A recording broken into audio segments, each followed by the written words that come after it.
Today, let's talk about Zhuang from Like a Blazing Sun. But really, this isn't just about some character in a show. His story, it's like a mirror, and I have a feeling that a lot of us, when we look into it, are going to see a little piece of ourselves staring back. Let's dive in. This quote right here, this is the heart of the whole thing. It just flips the script on how we think about regret. It challenges us to stop thinking of it as something that just happens to us, like bad luck. Instead, it asks us to see it as the result of a choice we made. Maybe a choice we didn't even realize we were making at the time. It's about moving from being a victim of fate to being the author of your own story. So why does this character hit so close to home for so many people? Well, it's because Zhuang isn't just one guy. He's kind of the embodiment of a whole generation's struggle, right? Growing up without much, clinging to this fierce sense of pride, and always dreaming of a better life that just feels a little bit out of reach. And you can totally see how one thing leads to the next here. His background made him super sensitive and proud, so what does he do? He studies like crazy, using academics as a shield to protect that pride. But the irony is that very same shield becomes a weapon in his own internal war over his self-worth. It's this awful, vicious cycle, and it's so easy to get trapped inside. And this is where it all gets so tragic.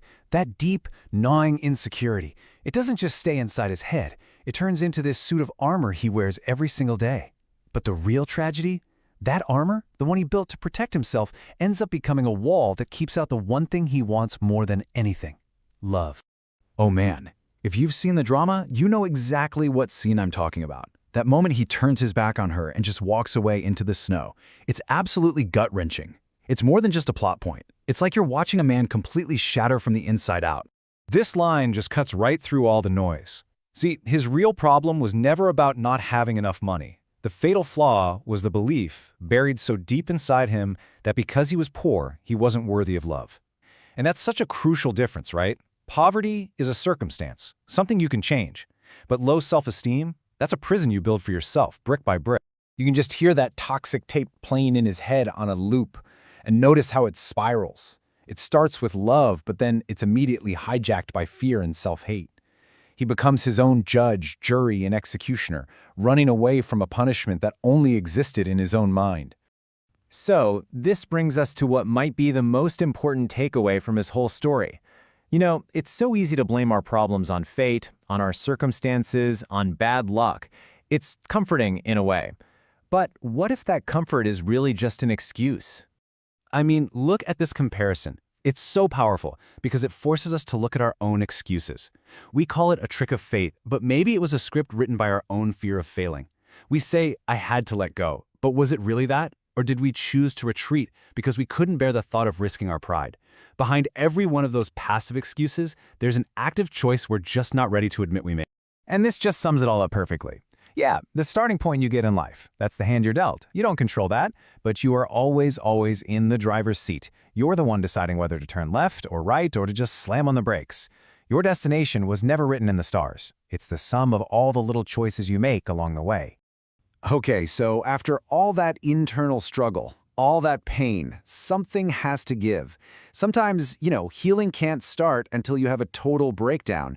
And that's exactly what we get in Zhuang's big crying scene. It's more than just tears. It's the moment he finally starts to make peace with himself. You know what makes that scene so powerful? It's that it's not some loud, over-the-top wailing. It's this quiet, shattering sound. It's the sound of a wall that he spent his entire life building finally coming down. It's decades of fear and feeling not good enough finally breaking free. In that moment, he's saying goodbye to the scared little boy who was always too afraid to ask for what he really wanted. And his healing really follows this exact path, doesn't it? First, he finally has to admit what the real enemy was all along, his own fear. Then he has to find a way to forgive that younger version of himself who made all those mistakes out of that fear.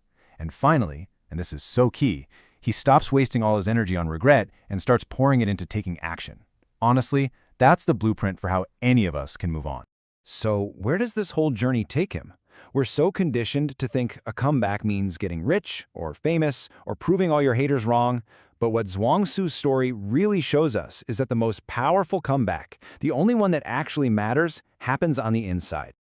This just completely redefines what success looks like, doesn't it? A true comeback isn't about proving anything to anyone else. It's about finally getting to a place where you don't need to prove anything at all. It's that moment you break free from being a slave to your own insecurities and you become the calm, steady master of your own mind. I just love this metaphor. It's such a beautiful, perfect way to put it. The cards he was dealt in life, his circumstances, they haven't magically changed. They're still just ordinary. But he has changed. The hand that's playing those cards is no longer shaking with fear and self-doubt. It's steady, it's sure. And that, right there, changes the entire game. And so that mirror turns back to us. It's a tough question, but it's one worth asking yourself. What have you missed out on? What opportunities, what friendships, what chances for real joy have you just quietly let slip away? Not because of fate, not because of bad luck, but because of that quiet little voice inside that whispered, you just weren't good enough. That's a heavy one, I know, but it's something worth thinking about.